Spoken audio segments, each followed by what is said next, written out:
Il y a 8 ans, en 2007, Apple a sorti son premier iPhone et la même année, le magazine Wired, qui est un peu la bible des geeks, a lancé le terme de Quantified Self, ce mouvement de l'automesure permanente qui a accompagné l'arrivée des objets connectés en santé. Fin 2013, lorsqu'on a créé notre startup pour faire du téléphone portable un outil de recherche clinique, la pénétration du smartphone, c'est-à-dire le nombre de personnes qui l'utilisaient dans la société, était environ de 30%, donc pas énorme, et les objets connectés étaient encore des actimètres ou des balances connectées. Aujourd'hui, 2 ans plus tard, la pénétration du smartphone est de 60%, et quasiment tous les téléphones portables qui sont vendus aujourd'hui sont des smartphones. Et parallèlement, les objets connectés ont explosé dans leurs possibilités. On peut aujourd'hui, vous avez vu, faire des électroencéphalogrammes à domicile, des bilans sanguins à domicile complets sur quelques gouttes de sang. Et c'est cette révolution technologique qui a porté la révolution de la santé connectée. Il faut savoir qu'avant, pour savoir ce qui se passait dans la vie du patient, on pouvait le voir une fois par mois, pendant 10-15 minutes, et lui poser la question, qu'est-ce qui s'est passé entre ces 2 consultations ? Aujourd'hui, on a la capacité de suivre le patient dans son environnement quotidien, tout au long de la journée, de voir l'évolution de ses symptômes, de mieux comprendre la physiopathologie des maladies, mieux comprendre comment les maladies s'expriment, d'aller voir l'efficacité des traitements en vie réelle, et même de pouvoir les aider quand ils ont des complications, des événements ou des décompensations, comme on vous a montré en cardiologie. Donc on a vraiment la capacité d'aider le patient, c'est-à-dire vous et moi, à mieux se prendre en charge. Mais la révolution de la santé connectée, comme toutes les révolutions technologiques, elle a la capacité de changer profondément notre rapport au corps et à la maladie.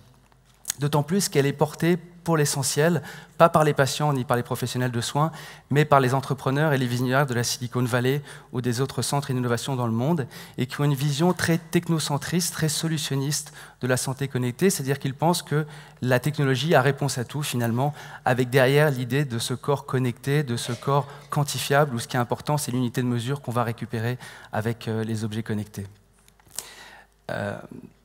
Donc, ce qu'ils nous proposent pour préserver notre capital santé, en fait, c'est de se mesurer tout le temps. C'est-à-dire que c'est plus important de passer une nuit reposante, mais ce qui est important, c'est de savoir si on a dormi 7h34 avec 22% de sommeil calme. C'est plus un déjeuner avec les amis, mais c'est de savoir si on est en dessous des 2000 calories si on est une femme, ou 2500 si on est un homme. Et puis, c'est plus aller faire du sport pour se dépenser ou avec les amis, c'est savoir si on a fait ces fameux 10 000 pas par jour. Alors, la première critique qu'on pourrait adresser à ça, c'est parfois son manque de solidité scientifique.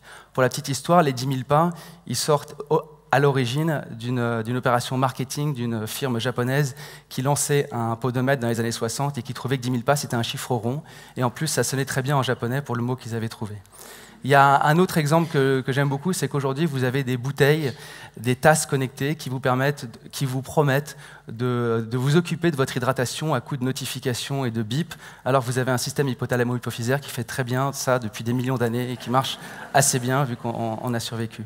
Mais je pense que la véritable question qu'il y a derrière, au-delà de ces critiques scientifiques, c'est sommes-nous prêts à transférer à la machine la charge de notre santé dans une optique de prévention permanente ?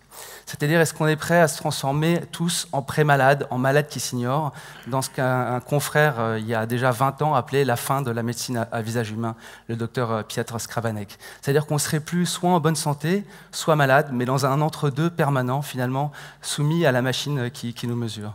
Donc on voit que la santé connectée, elle a le potentiel de changer en bien, vraiment de révolutionner la prise en charge des maladies chroniques, mais qu'elle pose aussi une question qui est une question sociétale et philosophique. Jusqu'où veut-on aller dans cette quantification et dans cette prévention permanente ? Je vous remercie.